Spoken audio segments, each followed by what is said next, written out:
You're listening to the Marginally Geeky Show, the epically geeky book club.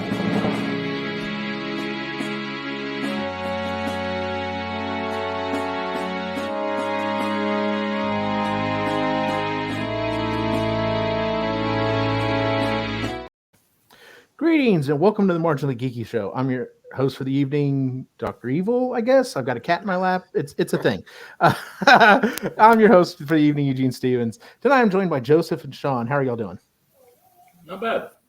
Peachy. Good. Okay, good deal. Tonight's book, we are discussing Wool. Let me reach over here real quick for my stuff. Here we go.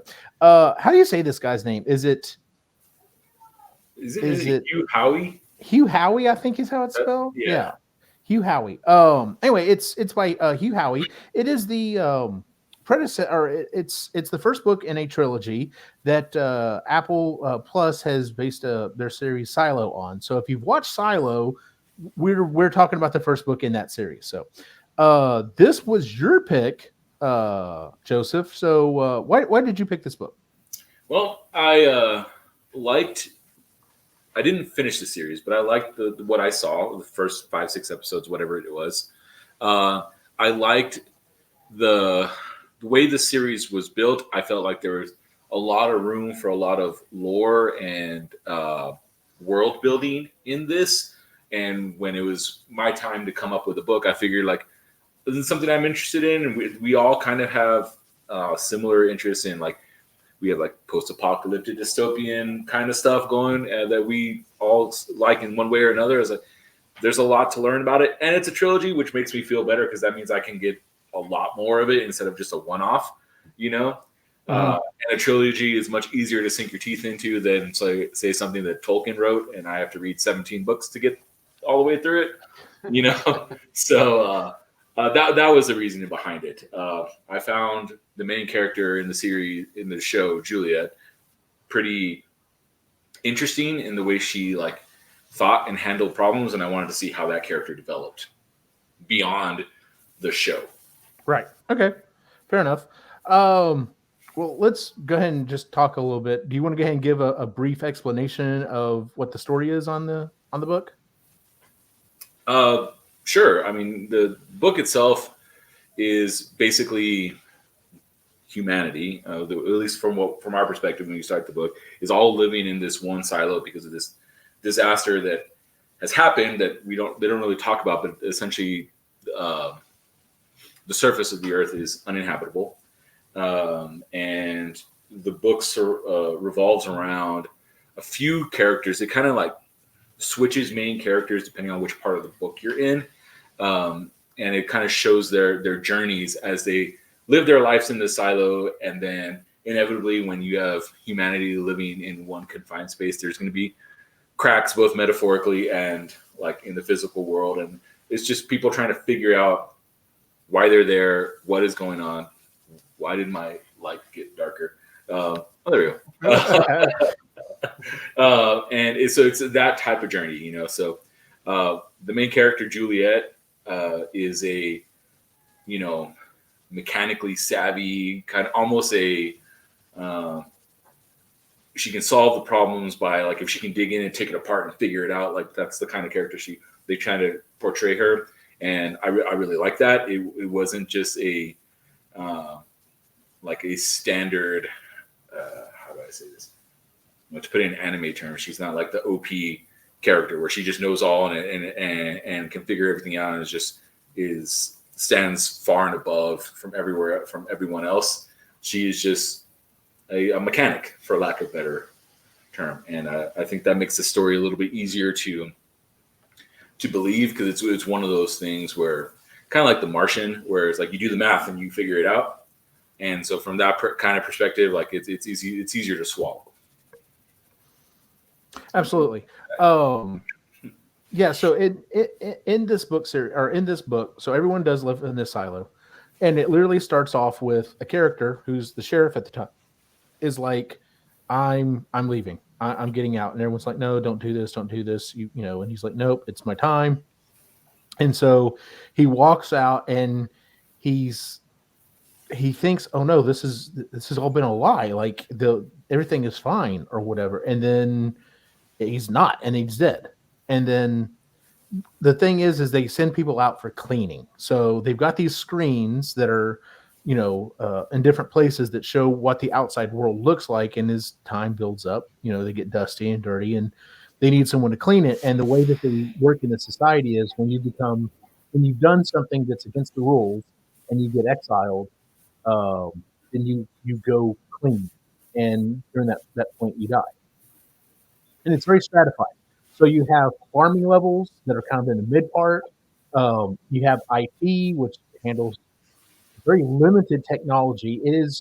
I do like the technology, the way it's presented in the book. And then if you watch the TV show, I like how it looks there as well. It's very 1950s futuristic, if you know what I'm talking about. So, we've got these large TVs, but there's computer information on it, that type of thing.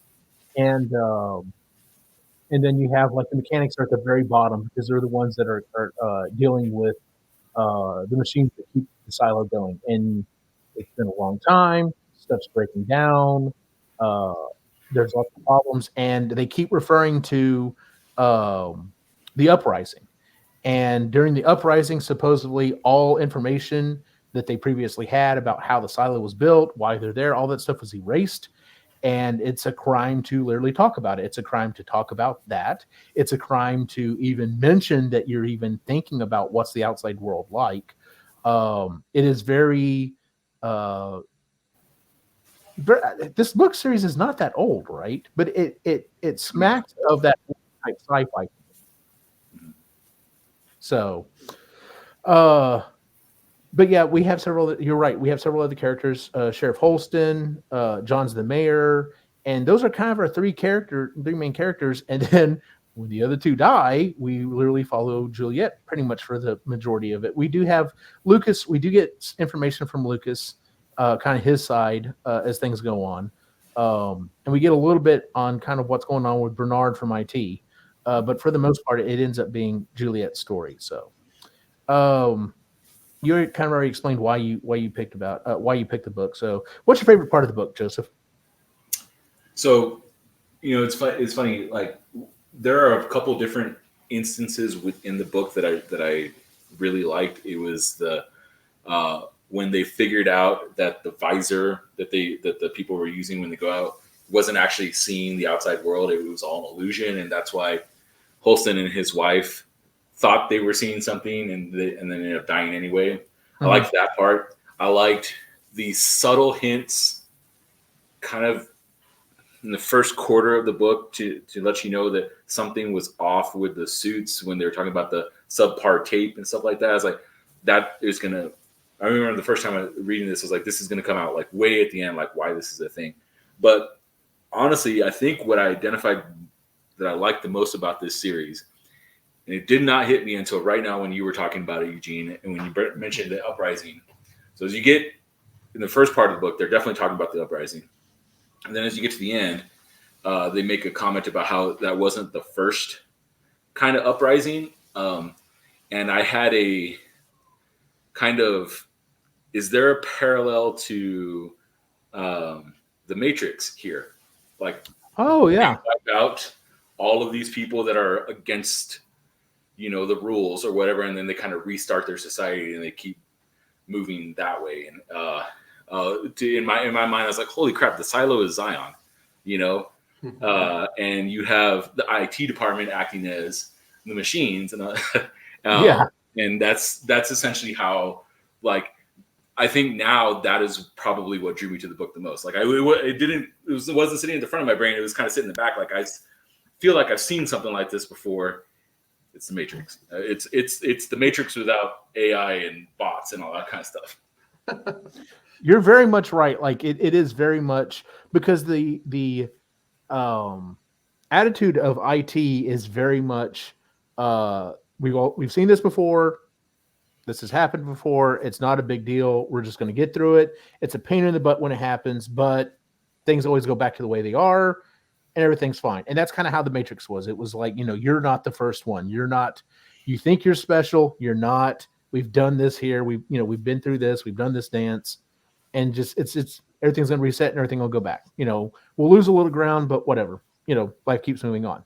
And then, we have an actual special person that actually is changing things. Mhm. So, yeah, my favorite part of the book was my favorite part of the book was, um, when she, whenever is walking out. So, like I said, spoilers if you haven't read the book. Um, she gets fingered and basically is like, no, you've done the thing, like you're not following the rules and you're causing a bunch of problems, so you're out. And so when they put her in the suit, because she's from mechanical has figured out that IT is like the stuff they order is crap, like, so we're going to actually use the good stuff.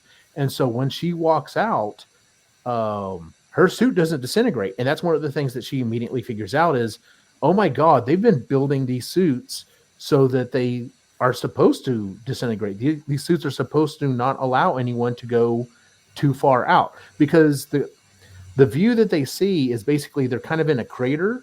And so everyone that dies can only go out so far before they do so. So they're like a permanent reminder of, this is what you're looking at. You break the rules, your dead body is going to be sitting on screen forever, essentially. And so when she walks out, number one, she doesn't decide she's not going to clean. And that's apparently that's a thing. Like, everyone eventually kind of comes around to the idea that they're going to clean.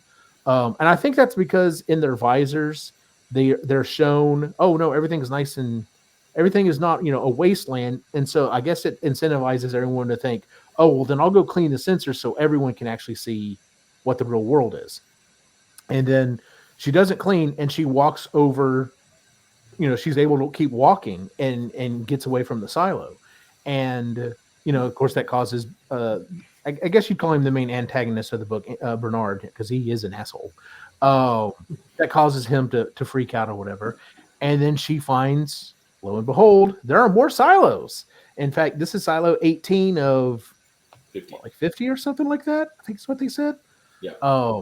Apparently they have lost touch with a few silos, because we find out a little bit later on in the book that there are certain people who are tasked with keeping things going, and it turns out to be Bernard from IT.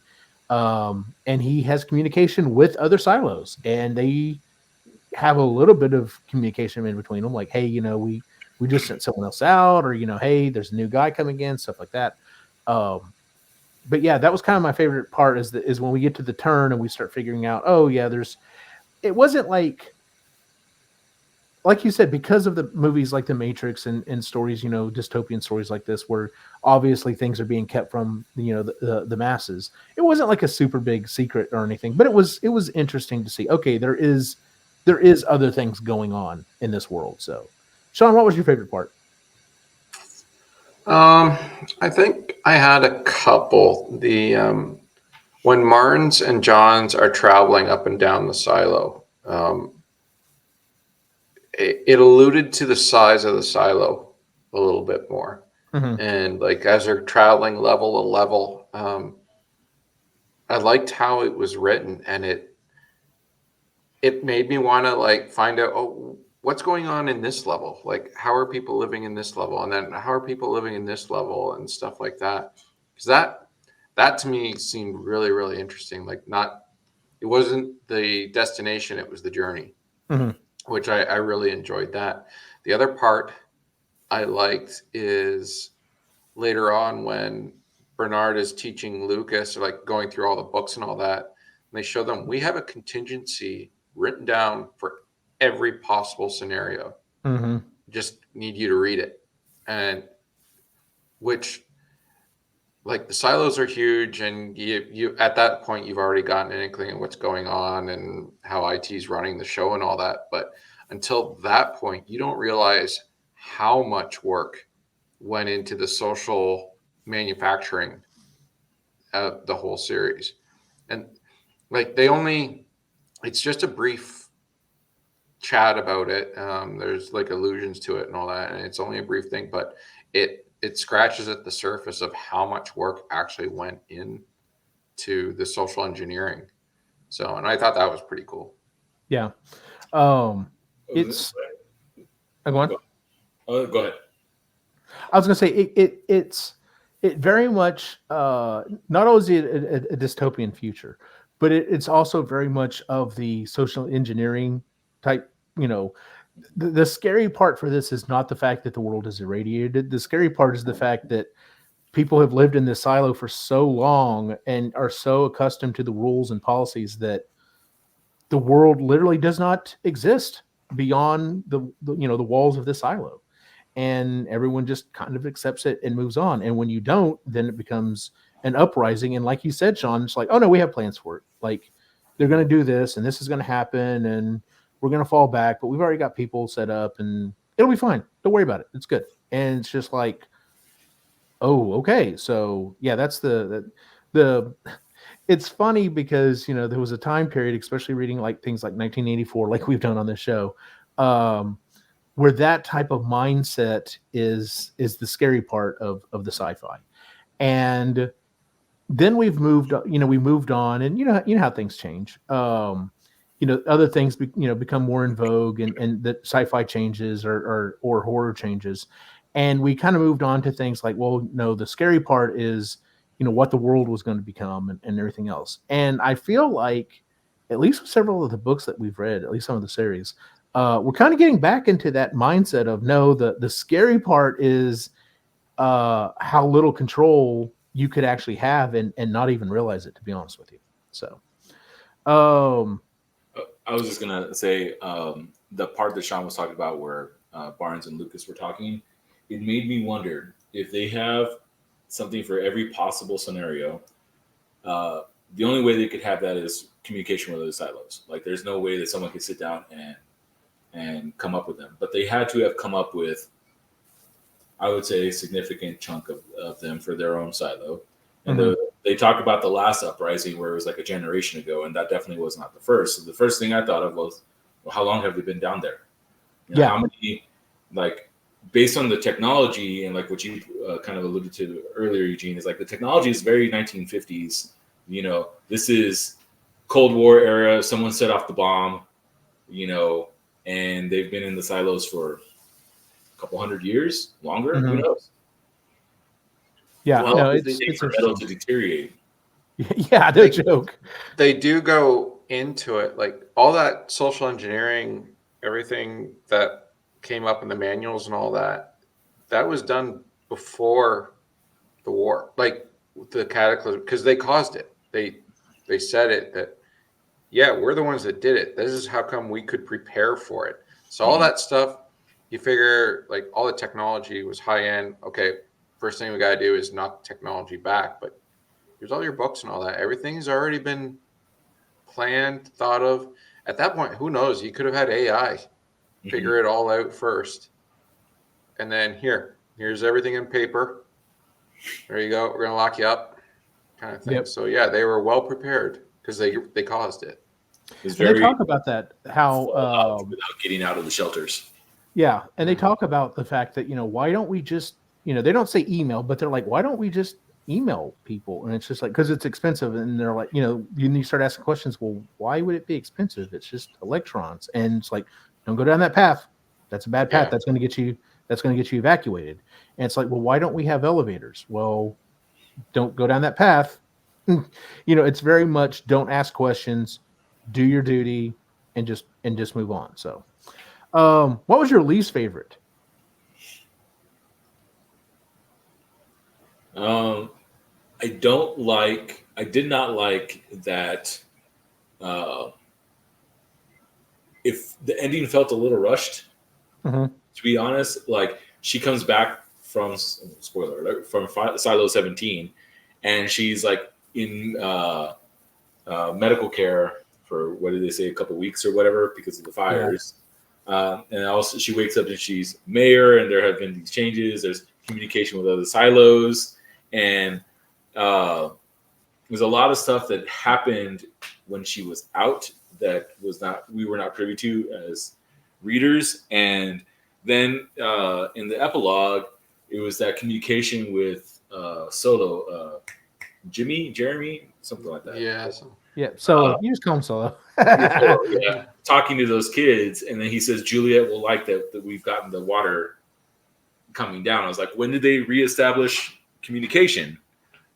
So there's just some stuff that I felt like at this point it's 80 chapters, so I understand why he is cutting it off, but I was like, I would have just liked a little bit more there.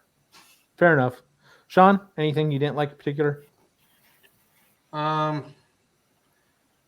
think my biggest thing, it wasn't so much with the book as, so I watched the Silo series first, and then, so the whole time I'm comparing it to the book, and like right off the bat in the first chapter is the big reveal in the series at the end of the television series. Oh, really? So I'm like, in the first chapter, I'm like, what the fuck?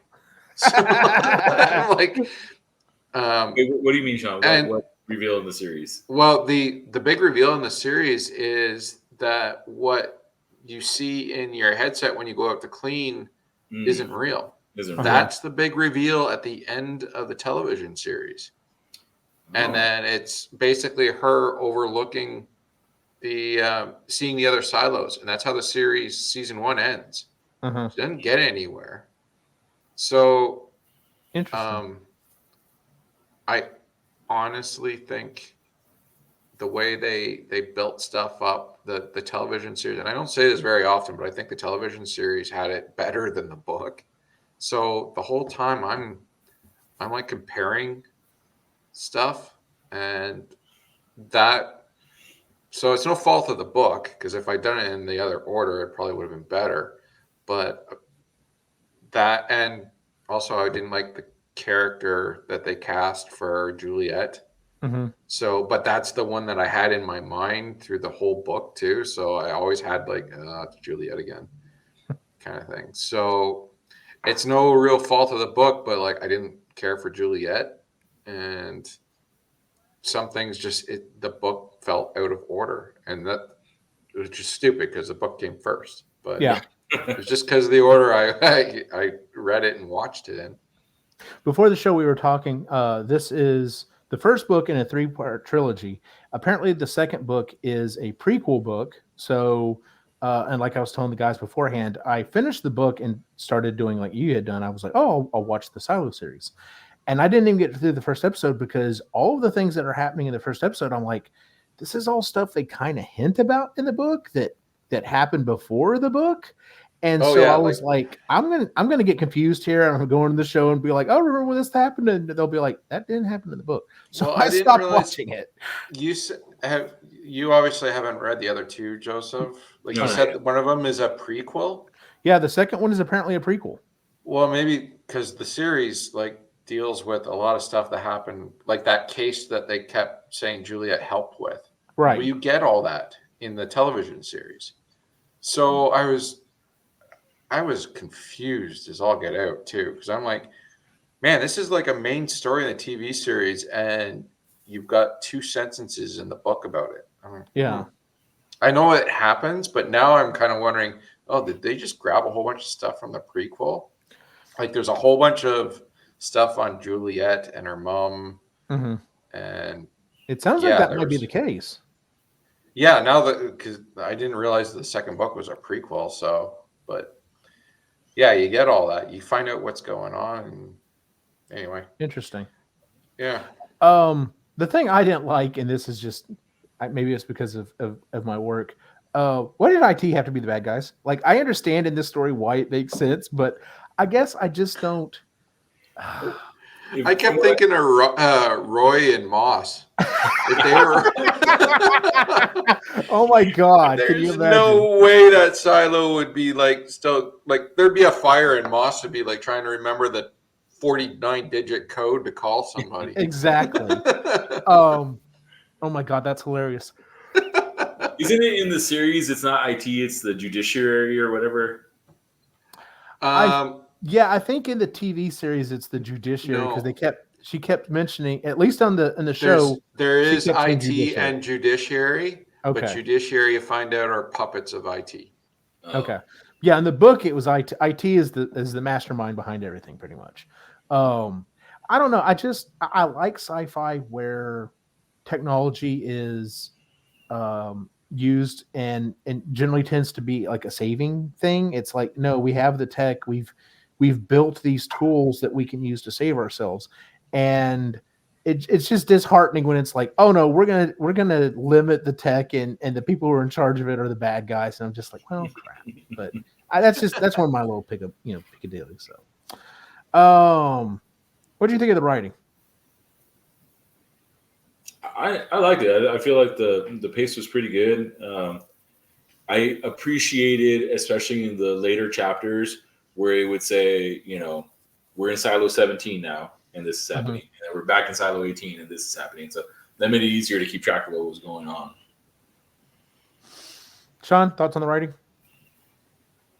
I agree with you. The pace, it did keep a constant pace.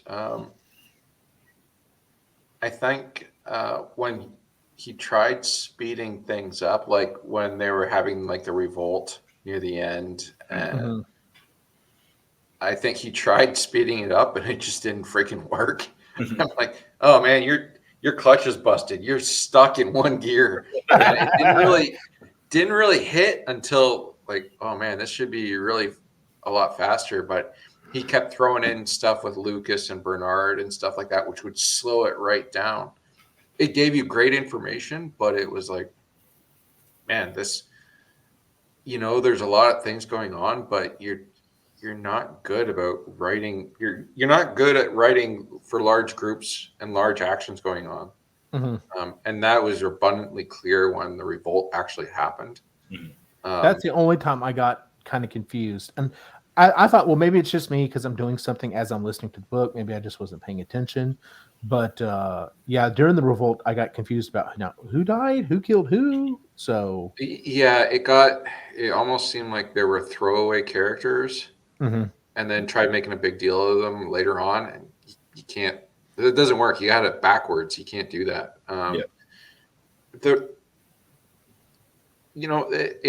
It's the story itself. The kernel of it is very simple, and he was smart using that. The story isn't a very complicated story when you get down to the nuts and bolts of it.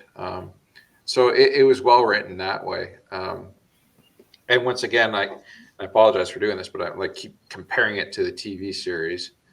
But the TV series, the pace was much better. They were good at giving you okay, what's going to happen next? What's going to happen next? Where I didn't get that in the book so much. It's I don't know, it's because I watched the TV series, but there wasn't anything in that book that you really, if you thought about, you couldn't have figured it out. You knew who the villains were. There weren't any surprises who the villains were. That was established right there. You knew who the good guys were. There was no surprises there. You knew what the scenario was. Nothing is really complicated. So is this book young adult? I never did look this up. I don't know. I think this book to me would belong in a young adult. I can see doing book reports in high school or something like that for this one. I wouldn't, nothing any further than that. And I guess why they changed it so much for the TV series. I had a good kernel, but there wasn't any cliffhangers or anything that would be oh, I didn't see that coming. Especially when he gives that shit away in the first chapter. But even the screens, did you guys figure that out with the pixels and the screens way before they said it, right? Well, yeah, when he started saying, he's like, oh yeah, he said, it's insane the amount of pixels that's in here. It would be like looking at real life, but who would make a screen that's only this size? That's the size of glasses or whatever. And I'm just if you couldn't figure that out, they give that away the first chapter. He's basically using the rest of the book to explain that first chapter when you think about it. And that kind of okay. I've read a lot of science fiction and fiction and stuff like that, and there's no mystery in this one. So yeah, I think this is kind of a young adult kind of thing for me anyway. I'll have to look it up. Like I said, the only time I got confused was, like I said, I was doing other stuff. I honestly didn't even blame it on the book. I blamed it on myself. I was like, well, I probably just wasn't paying close enough attention. But then, like, I kept listening. I was just like, okay, well, that's what happened. It was never like a long mystery to me of, what happened. I might have to go back and re-listen to it or whatever. So I did appreciate that it was very, straightforward. I was able to listen to it for the most part and do other stuff. Because that's how I roll with listening to stuff. But I'm like you, Joseph. I did very much appreciate the fact that it was clearly, right, we're in this silo, now we're in this silo, or here's where we're at, or here's where I appreciate that in books where it's very clear where you're at. Because sometimes you're sitting there and you're just like, whoa, we jumped halfway across the planet. What happened? Like, why are we over here now? But yeah, I thought the writing was fine. So, here's a good question: would you want to read another book by this author? I'm going to read books 2 and 3. Okay. No, especially Sean, now what about you? that the second book is a prequel. Yeah, Sean, what about you? I'm curious about the other series. I would not personally. I wouldn't continue this series, and it's not all the writer's fault. I seriously think it's because I watched Silo the first season, and it skewed everything. Which fine, it happens. I am curious about that other series. Now, in the Audible book, he does a little spiel at the end, I think, talking like he had that question and answer. Yeah. It turns out he wrote all the questions himself. Dumbass. Yeah. But he talks about the other series being like a lot darker. Mm-hmm. And I'm curious to just see what he thinks is darker, like what his version is. So I would read one of those ones, the first one from that, just to see what it's like too. But I'd also have to be in the right mindset. Dystopian futures, yeah, one a year maybe. Depends on what's going on in life. So yeah, no, exactly. Yeah. I'm torn. I'm kind of interested to read the second book, but I'm almost afraid if I'm going to go down that route, then maybe I don't watch Silo yet. Like I'm halfway thinking if I'm going to decide to read the second book, I need to read it before I watch the show. Yeah.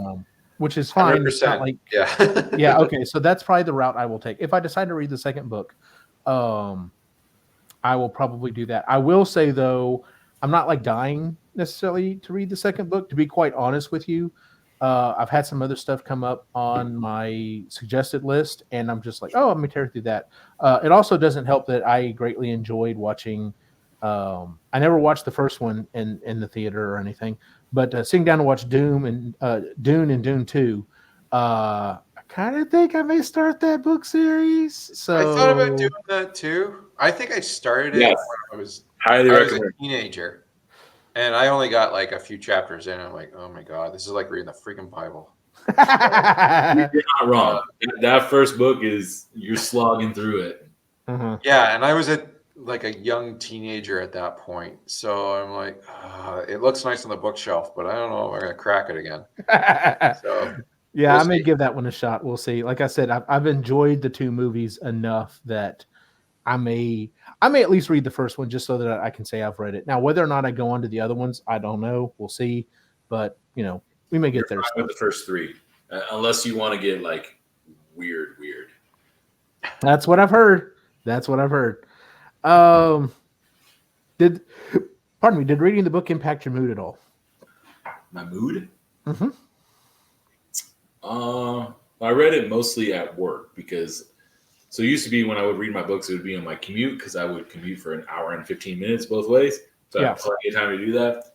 But I read it mostly at work. And so for the most part, it was a nice distraction, especially when I was doing very predictable things. Mm-hmm. It occupied that right spot in my brain that I could concentrate on what I was doing and listen to the book at the same time.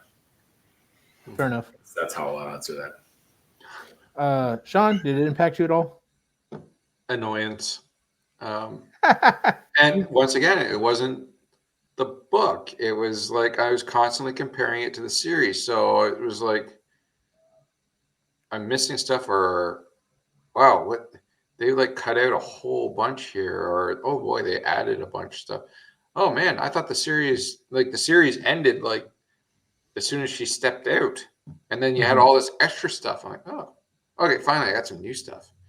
But yeah, it was a comparison between the two, and it threw me. Fair enough. The fact that it went an extra 40 chapters from where the series finished, it was a little crazy. Yeah, but that being said, the series had like 40 chapters worth of stuff that wasn't in the book. Like, because you got the whole story behind Juliet and the murder that she helped solve. The murder she helped solve. Yeah, there was a lot more stuff in the TV series that wasn't in the book. So they just, unless they pulled it from book 2, they might have. Well, like I said, now knowing that book 2 is a prequel, it makes me feel like the series did what The Witcher did, and had a whole bunch of like stuff happening in a different time frame, and then kind of like convened at the end. Well, yeah, like there's a good chunk of what happened to Juliet's mother, and like there's a lot more stuff. Her dad plays a much more prominent role, and the birth control thing, or the sheriff at the beginning. Yeah, because that's literally where we start off. Like all I've seen, the only characters I've really seen at this point are mainly the sheriff and his wife. Mm-hmm. So, yeah, and there's a whole, you get the whole explanation behind that too. Like, and what's funny is literally the first scene is the scene from the book. It's the sheriff walking in, and that morning he goes into the cell, locks the cell, throws out the keys, and what's his face? His deputy's like, "Sheriff, what are you doing? Please don't do this. Please, God, don't do this." And he's like, "Nope, I'm going out there to join her." And it's like, okay, so this is what I've read, and then literally it's just like a flashback that we stay in the entire time, and I'm just like, this shit wasn't in there. So. Yeah, at that point, I think I was probably 30, 40 minutes in. I was just like, yeah, I'm going to just confuse the hell out of myself. So I'm going to stop watching at this point. So, any lingering questions? I want to know what's in Silo 1. Is Silo 1 the ringleader? Like, that is doing all of this and controlling all the other silos? And is it are the 50 just in the continental U.S.? Because they did say the name Atlanta in this thing, or are there more silos throughout the world? Or does his other series, Sand, take place on the other side of the world where it's also, completely destroyed and these people found a different way to survive? Yeah. That's interesting. I mean, I had the kind of the same questions, like what led to this? How many of the other ones have still survived? How are they doing? Like I said, it will probably be why if I continue reading, it will be why I continue reading. Because, like I said, it's not like it was unenjoyable. I do hope it moves a little faster, though. I hope it's a little bit like, okay, let's find out what happened to this silo. All right, move on to the next one. I don't need an entire series on every single silo, but we'll see. So, Shaun, any questions in particular? I was questioning. I'd like to know more about what happened, and actually, more importantly, so they have all these contingencies and stuff like that. But I want to know what the end game was.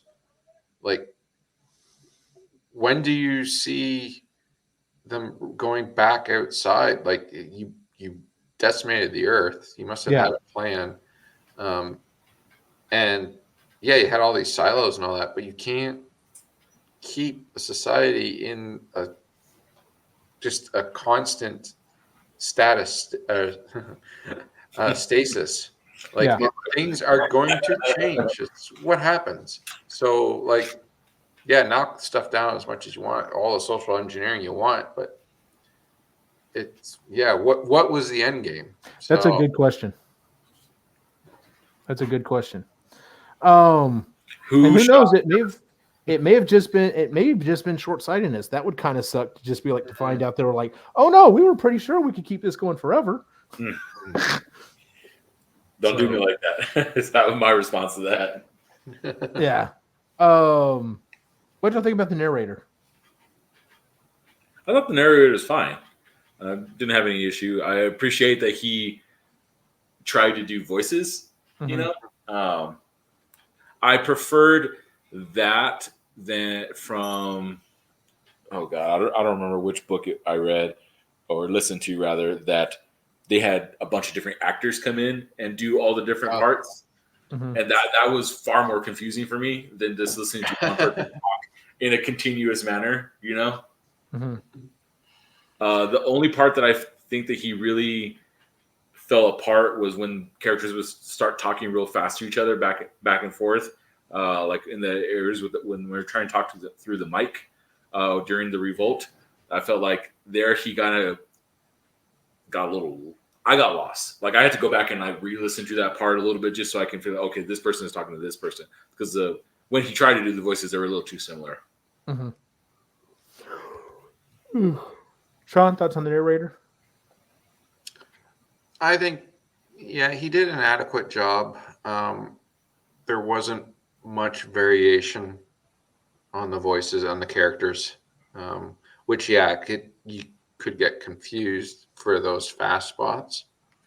But for the most part, like there wasn't any other time that it wasn't adequate. It wasn't good. Like I've heard a lot worse. Heard a lot better. Yeah. But something we've talked about, Joseph, a lot of us, Ray and I in particular, are definitely on this boat. If nothing else, we tend to prefer males doing female voices than females doing male voices. But even then, it would be nice in book series if they could at least get just a male and a female reader, and then you have the male do all the male voices and a woman do all the female voices, just because they sound a little more natural that way. But other than that, I mean, I think his voices were fine. I'm like you. I got confused on a couple of the voices here and there, but then once they spoke a little bit, I was like, okay, no, that's who we're talking. That's who's speaking. So, let's see. Would you recommend the book? Obviously, you would, Joseph, because you recommended it to us. So, what about you, Shaun? This is the old standby. It would depend on The person who I was talking to, probably younger group. And then the first thing I would ask actually is, have you seen Silo? Oh, you have? Don't read the book. Yeah, from what you're putting down, I kind of would have to agree with that, at least at this point. Enjoy one or the other, not both. Right. Or at least finish one. At least finish the book series before you maybe start the TV show. So yeah, finish the entire series before. That might work better. Yeah. Do we know? Are they doing a second season of the TV show, or do we know? I'm pretty sure they. Oh wait. Because they've been axing a lot of different series. Yeah. I'm not sure if it got the axe or not. I'll take a quick peek. All right. Joseph, did any tropes, any themes or tropes, that they explored that you particularly liked?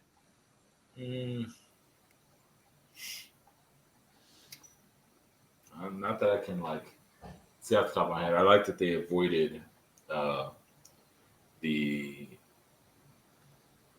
kind of perfect protagonist. Yes, I 100% agree with you on that.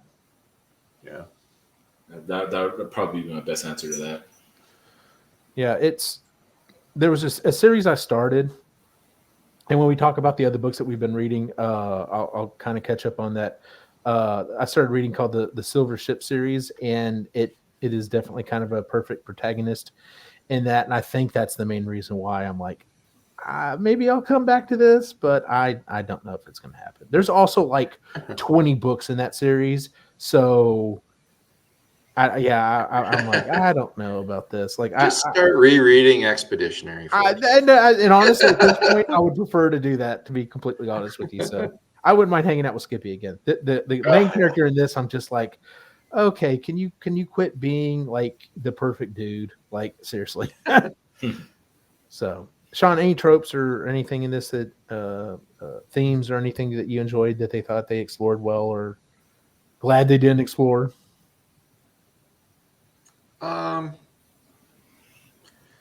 No, I think they just much like their technology, they kept the people simple as well, and it worked for the series. Like he really didn't go too in depth for any character growth or anything like that in the book.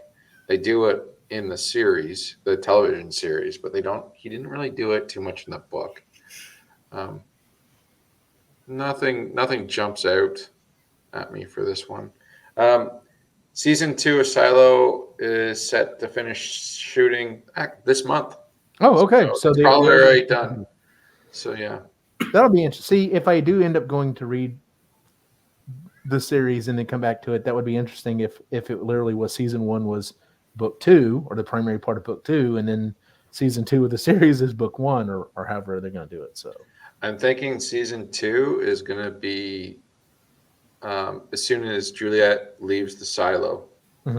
That's where season 1 ended. So that would be the majority her in the other silo, and I don't think in the television series you realize Lucas works in the IT department. Okay, so they haven't even gotten that far yet. No. Huh. Interesting. Yeah. So that sounds like that may be the case. Right? That's how she meets him. You see him writing out the stars or drawing out the stars, which actually that was, if I had to pick a third part that I really liked, I really liked those bits in there too. But I don't think he works for IT at that in season 1 of this television series. So it's funny that Bernard tells him at one point, he's like, "Yeah, don't bother writing down the stars. We pretty much know where they all are. They're not really moving." It's just like, okay, so obviously y'all been doing this for a while. So, if you could ask the author anything, what would it be?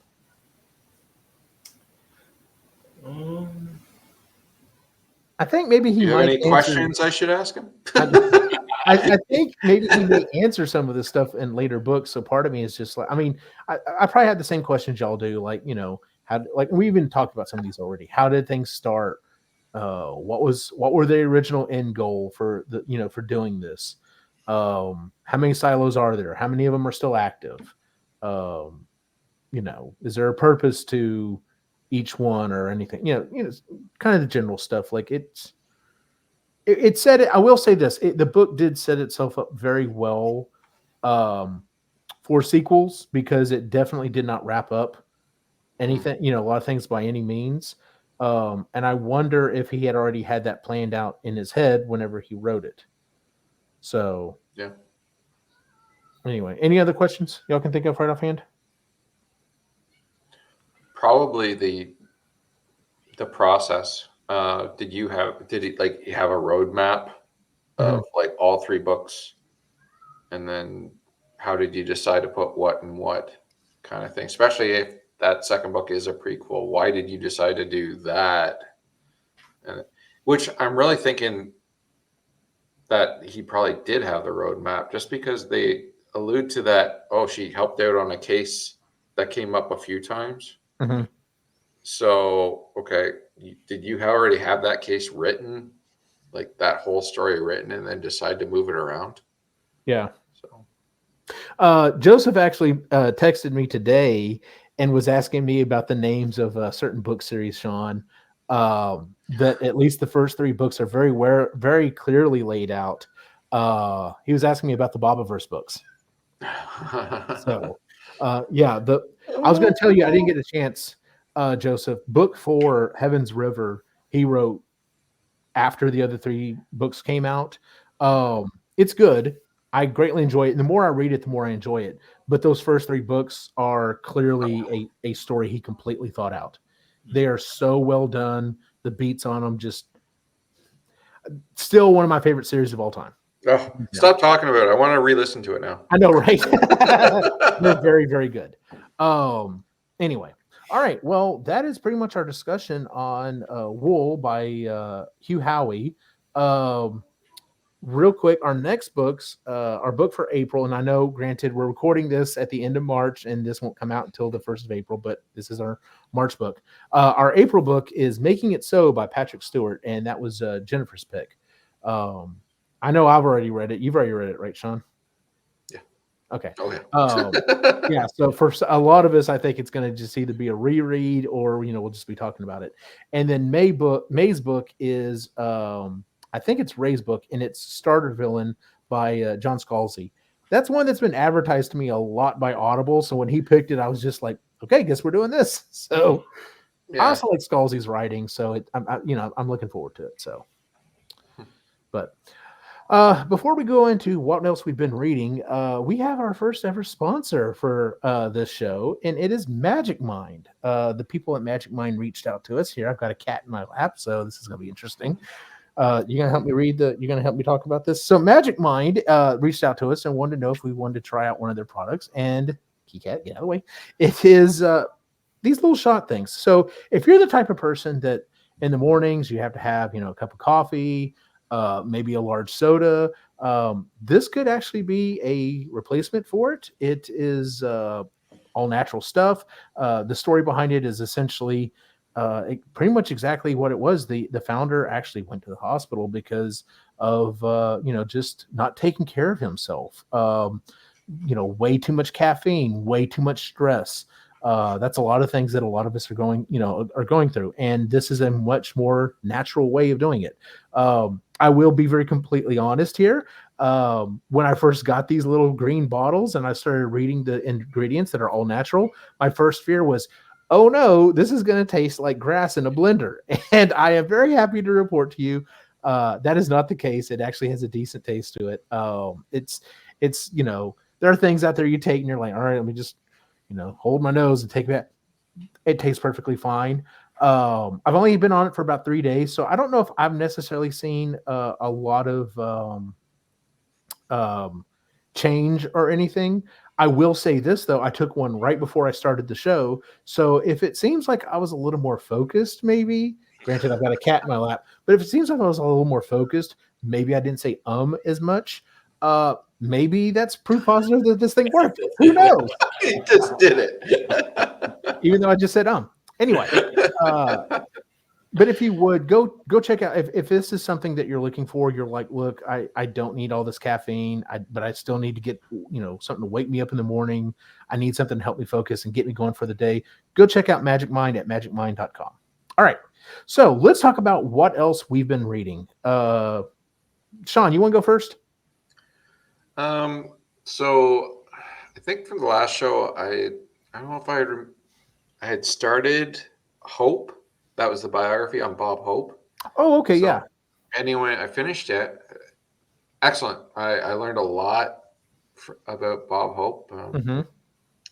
I really wanted to go out and hit Amazon and buy every one of his movies and all. I love old movies like that, so it was I had to tamp that down, and it's on my wish list. I didn't actually hit it in my cart, so but no, I learned a lot.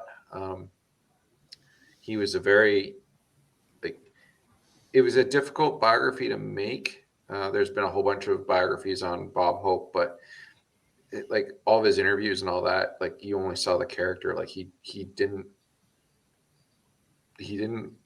answer questions very well, apparently. So yeah, I finished that, and then I started Fear the Sky. Now it's a trilogy by Stephen Moss, and the reason this one kept coming up in my suggested for Audible, and what I finally pulled the trigger on it. One, it came on sale, and two, it's read by R.C. Bray. Oh, okay. So it was Skippy. Yeah. R.C. Bray reads the Expeditionary Force, and I love pretty well everything he narrates. So I'm like, fine, I'll do it. And I think I got about an hour left. The first book is about 18 hours on normal speed, so it's a good length. But No, I'm really enjoying it. I'm gonna get the other two. It's probably one of the ones I'll recommend to you, Eugene. Okay. Basically, it's uh, Earth has been targeted as like a new colonization planet. So before the main force comes, they send 8 agents and 4 like super destructive satellites. And everything, but it's all clandestine. So it's like the agents are like they land in the ocean, deepest part of the ocean. They're humanoid form, and they're meant to like blend in, go through the ranks of like militaries all over the world to make sure they don't use nuclear weapons. They don't want humans to wipe out the planet that they want. Mm-hmm. In that, they need all the humans to die too. So Okay. these 4 satellites are AI driven and kind of keep tabs on everything, help the other agents. And anyway, one of the agents that the aliens send doesn't agree with genocide, so actually starts helping the humans. And it's the whole you can't look up in the sky because the satellites will know kind of thing, and you're being monitored. Anyway, there's a large group that you're like following, but it's really well written. RC Bray is so good in it, and yeah, I'm almost done the first book, and I'm like, oh man, I'm looking forward to the second one. Cool. So yeah, Awesome. Joseph, you reading anything else? I haven't started anything else, but I did just finally purchase for myself The Fall of Numenor and Children of Hurin. So I'm going to start working on those. Eventually, I've got the physical copies of those books Really? for Christmas, and I haven't. I started and I was like, oh man, this is another Bible, isn't it? Yeah, the problem with reading Tolkien at work is because he is my favorite author, I tend to like really focus on what, and then I will completely ignore, anything I'm supposed to be doing. So I will probably not start those until, when I say go for walks in the evening or have a longer commute or something like that. But I definitely cannot do it at work because work will cease to exist. Fair enough. Yeah. There we go. So the only thing I've honestly been kind of going back and re-listening to some older stuff. The only new thing I started listening to, and I've actually just been listening to it for the last day or so, is and it came out last year. It's Brute Force by Scott Meyer. It is read by Luke Daniels. You hear some of our traditional characters kind of coming through, but they're definitely not as bad as some of the other books. It's definitely not like going between the Magic 2.0 books and the Authorities books where, it's very clear, oh, this is this character. There's a little bit of that, but not as much. It is definitely different for a Scott Meyer book because there's a lot of violence. In fact, it's funny. It starts off the book saying, if you do not like snakes, you are not going to like chapter 1. If you don't like violence, you're not going to like chapters 2 through 40. Yeah, it is pretty violent, but it's fun violence. Like it's never super bad. It's not never super deep. You're never like, this is really cringy. If you've read other Scott Meyer books, you kind of know what to expect. Just think the most violent stuff that's happened in those books, and it's that level of stuff or whatever. So I think the cat's about ready for me to be done anyway, because he's over here messing with stuff. But yeah, that's honestly the only other thing that I've been reading, because I've been going back and re-listening to a bunch of older stuff for whatever reason. Yeah. Well, that is our show for the month, ladies and gentlemen. If you would please give us a 5-star rating on iTunes, Google, YouTube, wherever it is you watch the show. You can find us at epicallygeeky.com, where you can find the other shows we do, including the Epically Geeky Show, the Creatively Geeky Show, and Sustainably Geeky. We've actually kind of gotten back on a schedule, and we've got episodes coming out almost every week now. So, which is nice, because there was a time period there where we were getting bunched up and moving stuff around, but it happens. So, you can find our social media at Epically Geeky on Facebook and Instagram. Where can we find you online, Joseph? If you Google me, I'll show up somewhere. Shaun, where can we find you online? Your favorite broken toy, spelled the Canadian way, on Instagram. And yeah, typically screwing with Wikipedia. Don't trust it, university students. No, absolutely not. Absolutely not. Did you see this one woman, this professor, in her prompt, like she wrote the prompt and it was 2 paragraphs, and like in between that, she took super small letters and made it white so that you couldn't see it. And it was something like it has like Abraham Lincoln riding a dinosaur in it or something like that. So if you just copied and pasted and put it into your old AI generation there, you're literally your would you let go of me, cat? Your report would be like, oh yeah, the Roman Empire fell when Abraham Lincoln was riding a velociraptor or something. I've got a buddy of mine that was like, it's very clear. Like he taught a college class. He's like, it's very clearly these kids, 3 of his kids, put in this stuff and didn't bother reading a damn thing afterwards. So yeah, don't trust it.